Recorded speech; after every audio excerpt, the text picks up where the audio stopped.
todos, com a paz do Senhor Jesus. Eu sou o pastor Edivaldo Pereira e nesta oportunidade você está no canal Rascunho da EBD e estaremos comentando a lição de número 10, lição da classe dos jovens, que tem como título geral. O título geral da nossa lição é de suma importância, que o título é O Perigo das Tentações, orientações da Palavra de Deus de como resistir e ter uma vida vitoriosa. Nós estaremos meditando aí na lição de número 10, lição de suma importância para nós, na lição 9, nós aprendemos sobre a primeira tentação, que foi no deserto. Agora mudou o cenário com as mesmas ações. Houve a tentação, mas o cenário é no templo, ok? Então nós vamos na lição de número 10, só muda o cenário, Enquanto a lição 9 apresentou a tentação de Jesus no deserto, e na lição de número 10 nós vamos apresentar a lição de Jesus, a tentação de Jesus, no templo, ok? E assim sucessivamente. Vamos aprender o que é penáculo, vamos entender a mudança de cenário, porque houve, como houve, e o tipo de tentação que houve ali. Na lição 9, nós estudamos sobre pedras que podem se transformar em pães, pode se transformar pães, e na lição de número 10 estaremos trabalhando aí, interpretando erroneamente as escrituras, Muito bem, o texto áureo vale a pena lembrar aqui, vale a pena trabalhar aqui o texto áureo, que está escrito assim: e chamou o nome dele, daquele lugar, Massa e Meribá, por causa da contenda dos filhos de Israel, porque o Senhor tentaram, porque tentaram ao Senhor, dizendo: está o Senhor no meio de nós ou não? Então ele duvidaram, capítulo 17, verso número 7 de Êxodo, A leitura bíblica proposta aqui é em Mateus capítulo 4, verso de número 5 até o versículo 7, e Deuteronômio capítulo 6, versículo de número 13 a 16. Eu quero ler esses textos para embasamento da nossa fala aqui, dos comentários que também preparei aqui para a nossa lição, ok? O texto diz assim, Mateus capítulo 4, versos 5 a 7, está escrito: então o diabo o transportou à cidade santa e colocou-o sobre o pináculo do templo e disse-lhe: se tu és filho de Deus, lança-te daqui abaixo, porque está escrito: aos teus anjos dará ordem a teu respeito e tomar-te-ão nas mãos para que nunca tropece em algumas pedras. Disse-lhe Jesus: também está escrito: não tentarás o Senhor teu Deus. E em Deuteronômio capítulo 6, verso 13 está escrito: o Senhor teu Deus temerás e te servirás. Ao Senhor teu Deus temerás e te servirás, e o teu nome jurarás. Não seguireis outros deuses dos povos que houver e roda de vós. Porque o Senhor teu Deus é Deus zeloso no meio de ti, para que a ira do Senhor teu Deus não acenda, aliás, contra ti, e te destrua sobre a face da terra. Não tentareis o Senhor vosso Deus, como tentaste em Massa. Observe que o texto bíblico vai nos apontar isso aí, Então vamos lá. O primeiro tópico da lição nos apresenta assim, mudando o cenário da tentação, O segundo tópico nos apresenta o título Distorcendo a Palavra de Deus, no terceiro tópico, o povo no deserto. Então vamos lá. Como vamos lidar com isso, né? Deus proveria o povo de comida, sim? Então o orgulho, a insegurança, a necessidade de testar Deus apresentou ali. Isso foi um problema do povo, né? Deus protegeria? Sim, o arrependimento é uma das maiores necessidades em nosso mundo imoral. As promessas de Deus para aqueles que lhe são fiéis. Brilham vigorosamente, trazendo esperança para o amanhã e força para hoje. Deus governaria, né, as possíveis dúvidas, né, que tornaram a tentação real. Então, a primeira, Deus proveria comida. A segunda dúvida, Deus protegeria. E a terceira dúvida, Deus governaria. O desejo de obter poder rapidamente, soluções fáceis, necessidade de igualar-se a Deus. Então, isso é um problema humano que precisa ser corrigido de forma urgente, né? Vamos lá. Em Mateus registra que após a primeira tentação no deserto, Jesus o transportou à cidade santa. Jesus é transportado, aliás. Jesus é transportado à cidade santa, ou seja, ele foi até lá, né? E levado ao pináculo do templo, da parte do mistério de Jesus.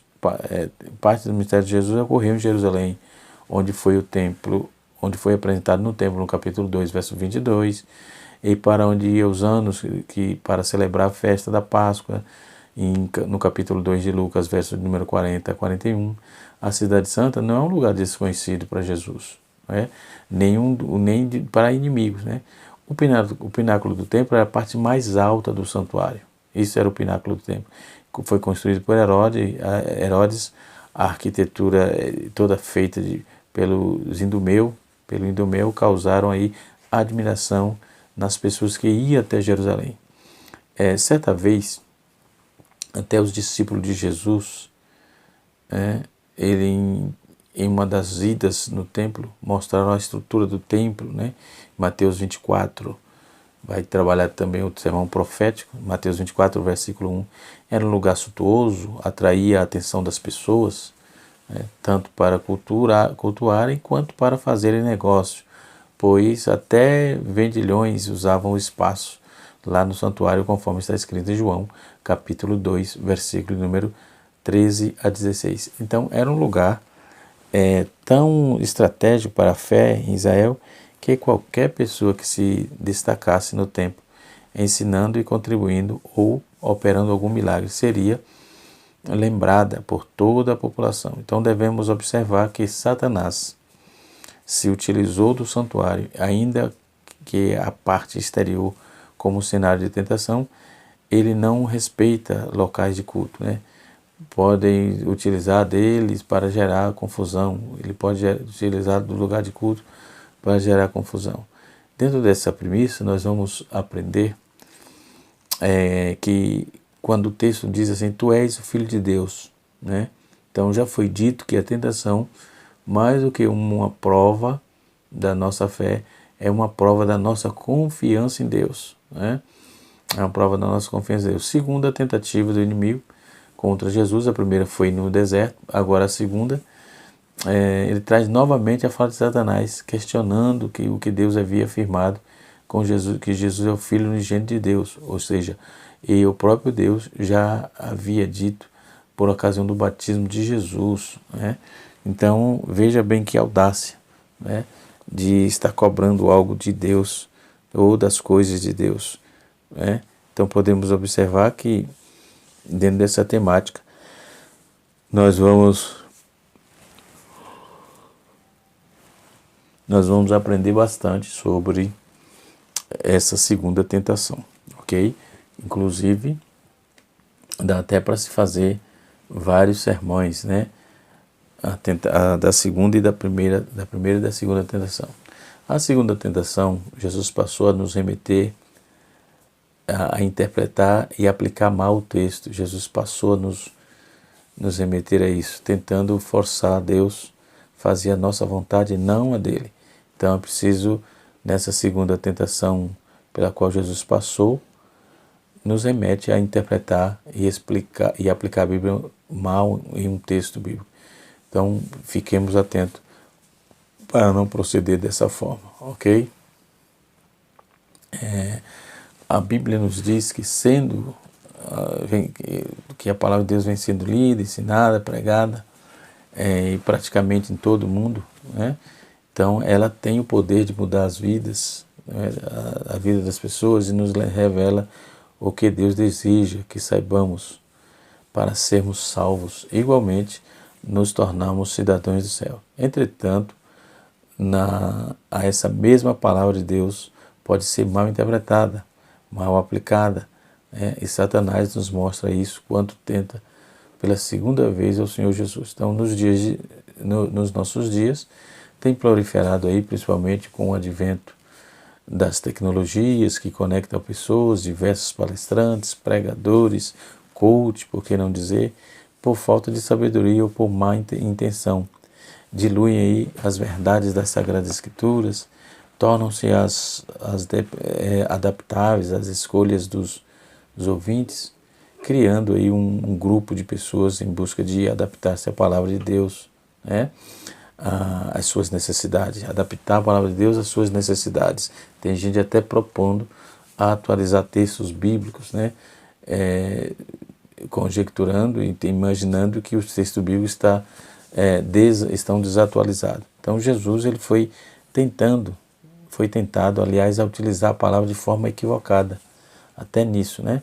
Para entender a um desafio que colocava em xeque a sua comunhão com Deus.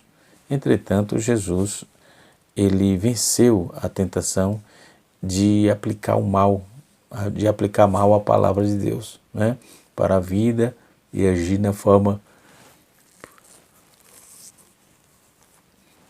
forma direcionada nessa aplicação, né? Pois ele conhecia a palavra de Deus e não agiu dessa forma, de forma independente, sem consultar Deus, nem fazendo aí seus próprios planos e saindo do projeto para o qual Deus havia chamado, né? Então, nós temos aí a mudança de cenário, né? Que na cidade santa, em Jerusalém, Mateus resiste à primeira tentação no deserto, e Jesus é transportado à cidade santa, levado ao pináculo do templo. Portanto, entendemos que a segunda tentação não se deu no deserto, conforme a fonte primária, Mateus, registra. Então, respeitamos todas as opiniões, mas Mateus registra que Jesus passou por essa tentação no templo, e a segunda tentação ocorreu, respeitamos as opiniões que caminham no sentido oposto, de que sua segunda tentação ocorreu ainda no deserto, mas reforçamos que Mateus trata como ocorrido na cidade santa, em Jerusalém, ou no templo, e não no deserto. Então, temos necessidade de dizer que Jesus é a fonte que Jesus é a fonte direta dessa história, pois nenhum outro ser humano, né, presenciou a tentação da forma que o evangelista Mateus aplicou, né, nem o discípulo de Jesus, que se valeu do próprio Senhor Jesus. Então, a segunda tentação, portanto, de acordo com Mateus, se deu em Jerusalém, né? Parte do ministério de Jesus ocorreu na cidade santa, em Jerusalém, onde foi apresentado no templo em Lucas capítulo 2, né? Onde ia todos os anos celebrar a Páscoa com seus pais, e era na cidade santa. Então, não era um lugar desconhecido, como já disse anteriormente. O pináculo do templo ficava na parte superior, foi uma construção superior do santuário, e foi uma construção suntuosa feita por Herodes, né? A arquitetura de obras era dos idumeus, né? E, enfim, então toda a cultura e o santuário costumava atrair as atenções. Nem sempre na antiguidade tinha os mesmos formatos, as dimensões que objetivavam aí a mesma coisa, prestar naquele lugar a mesma coisa prestar naquele lugar, referência e sua deidade. Então devemos aí observar que os hebreus, que para os hebreus o templo deveria ser considerado um lugar de oração. O próprio Jesus falou, né, e entrou no templo e expulsou todos os que vendiam no templo e compravam ali no templo, que comercializava dentro do templo, e derrubou as mesas dos cambistas. Hoje não tem sido diferente não, né? Quando não se tem nada para vender, se vende trufa, né? É um negócio tenso, né? E, então as cidades Jesus chega lá e expulsa os vendilhões, derrubou as mesas dos cambistas, as cadeiras que vendiam as pombas, né? E disse-lhe: está escrito. Jesus disse: está escrito, a minha casa será chamada casa de oração, mas vós a tendes convertido em covil de ladrões. Mateus 21, versículo 12 e 13. Né? Deus não reservou a sua presença somente para o templo em Jerusalém ou em Israel. Como vemos no Antigo Testamento, Deus operou, né, em outras nações, como Babilônia, com Daniel e seus amigos. O templo em Jerusalém era, portanto, um lugar tão estratégico para a fé, né, em Israel, que qualquer outra pessoa que já se destacasse aí no templo, né? Podemos observar que o seu retorno, ou no seu retorno lá no templo, ensinando, contribuindo, operando milagres, né, seria aí lembrado de toda a população, por toda a população daquela época. Basta dizer que Pedro e João estavam indo para o templo adorar, né, quando se depararam com um paralítico esmolando, né, e pelo poder de Deus, os apóstolos foram usados para trazer a cura para aquele homem. Então, o resultado dessa cura foi notória. Toda a região, observamos que Satanás se utilizou do santuário, né, ainda que para o exterior, como cenário da tentação, e não respeita locais de culto, né, e assim sucessivamente. Então, a pressão começou assim, quando ele disse: se tu és o Filho de Deus, né?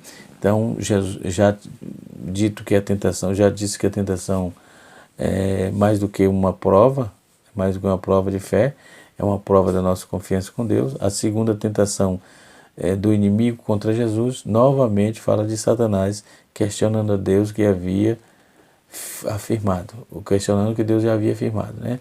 É o próprio dele, só faz isso, né? Então já bastava para Deus falar no batismo de Jesus que ele era o seu filho amado, mas na segunda vez o inimigo condicionar a natureza de Jesus a uma condição de Satanás pedirá, né? Que ele pedir, uma condição que o Satanás pedir. Isso nos mostra a forma contínua, né? A tentação vai tentar não apenas dar a possibilidade de sermos conduzidos ao pecado contra Deus, né, mas também de sermos tentados, né, a duvidar do que Deus disse acerca de nós, né.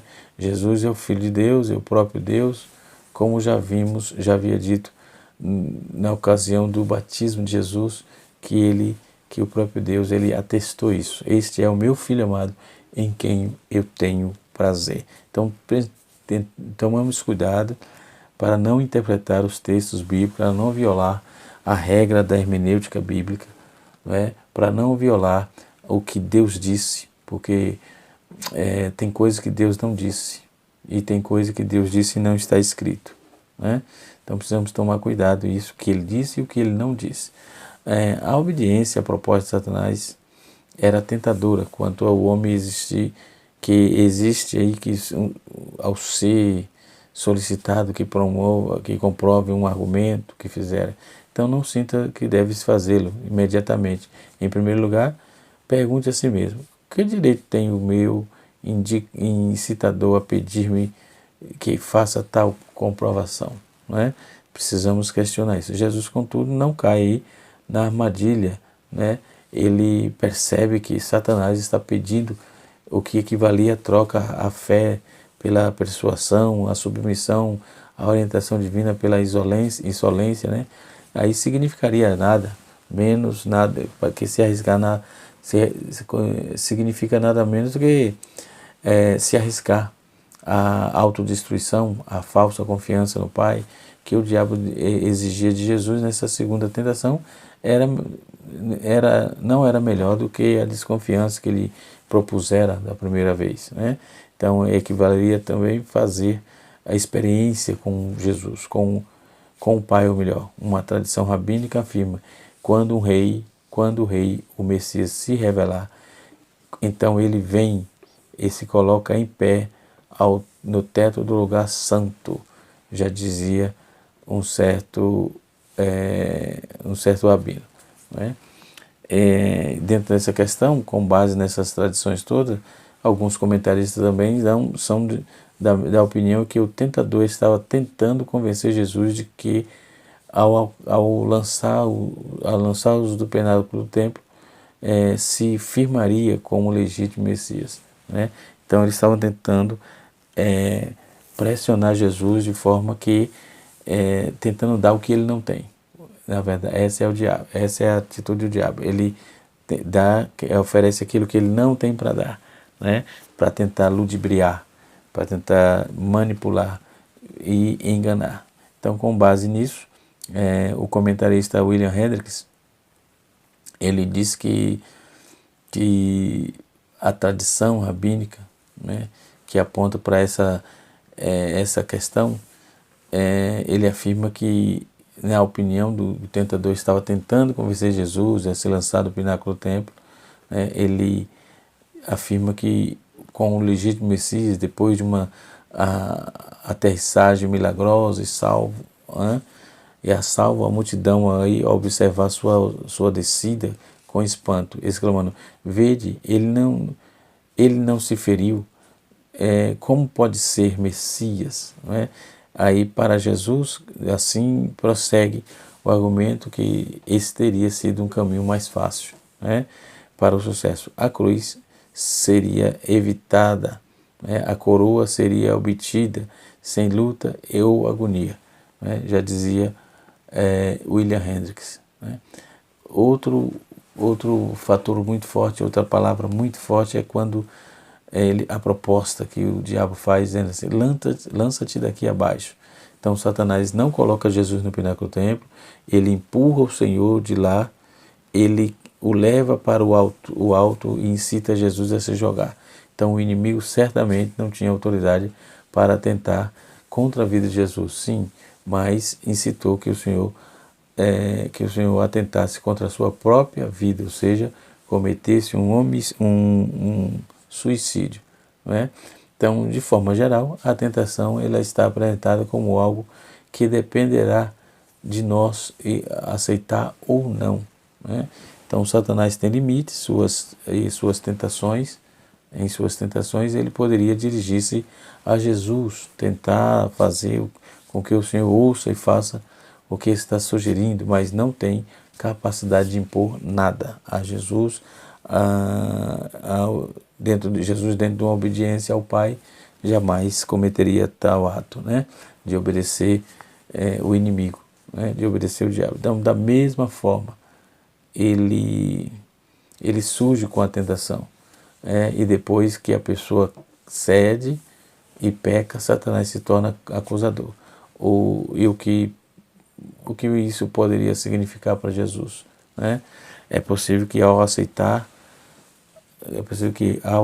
essa tentação, um poderoso milagre viesse a acontecer, né, diante dos olhares dos frequentadores do templo. Então Jesus seria reconhecido como Messias e assim sucessivamente, sem precisar passar pela prisão, humilhações, acusações, tortura, solidão, crucificação, mas esse não era o plano de Deus para Jesus, né? A cruz era o caminho necessário a ser trilhado, né, por ele, para que pudéssemos ser salvos. O caminho da cruz não pode ser desviado, né? Preguei em uma de nossos cultos de ceia na congregação de pastoreio, né, o caminho da cruz. E o caminho da cruz ele não pode ser desviado em nenhuma hipótese, para quem quer chegar à salvação, ok?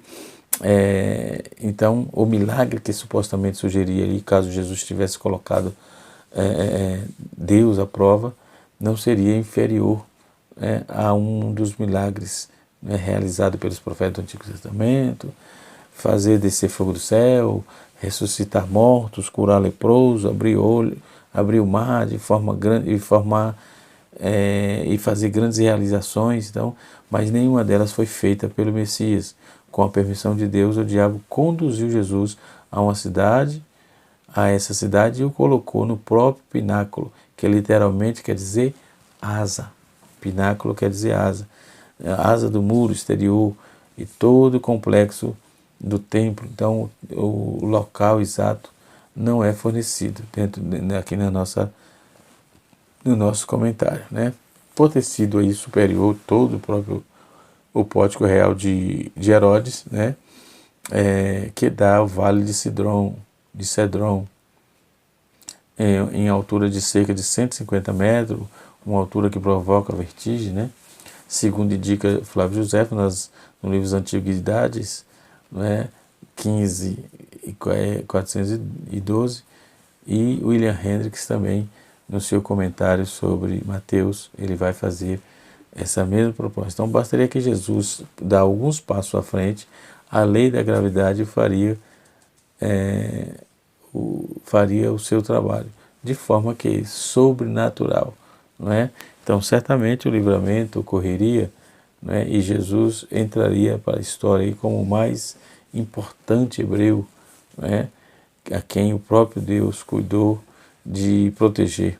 Afinal, era Jesus, o Filho de Deus, e o Pai deveria dar toda a cobertura conforme mandamentos bíblicos. Então, as inúmeras possibilidades advindas desse cenário, né? Satanás tentou argumentar que Jesus tinha um cheque em branco assinado por Deus para fazer quaisquer coisa, e se cedesse à tentação, seria um filho que se aproveitava do status do seu pai para dirigir embriagado em alta velocidade. Enfim, são essas as análises do comentarista. Ou fazer dívidas, crendo que o pai iria pagar, era obrigado a saldá-las, né? Então, mais um filho responsável, consciente de sua filiação, não tomaria essa atitude, né?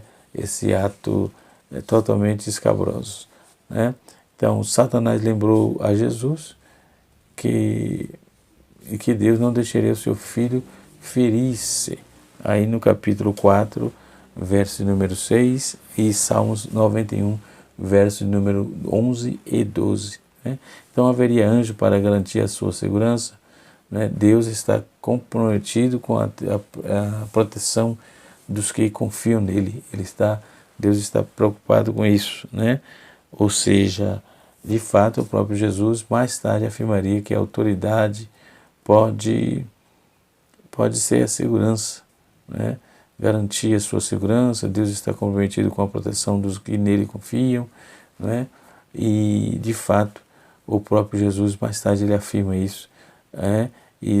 Mas Satanás ele queria causar crise artificial, instigando Jesus a ostentar seu poder, da sua autoglorificação, não é? Então Jesus se precaveu com isso e não deu brecha alguma para o inimigo. Com essa atitude, Jesus estaria tentando a Deus, né? Estaria tentando a Deus. Podemos confiar com segurança em Deus, né?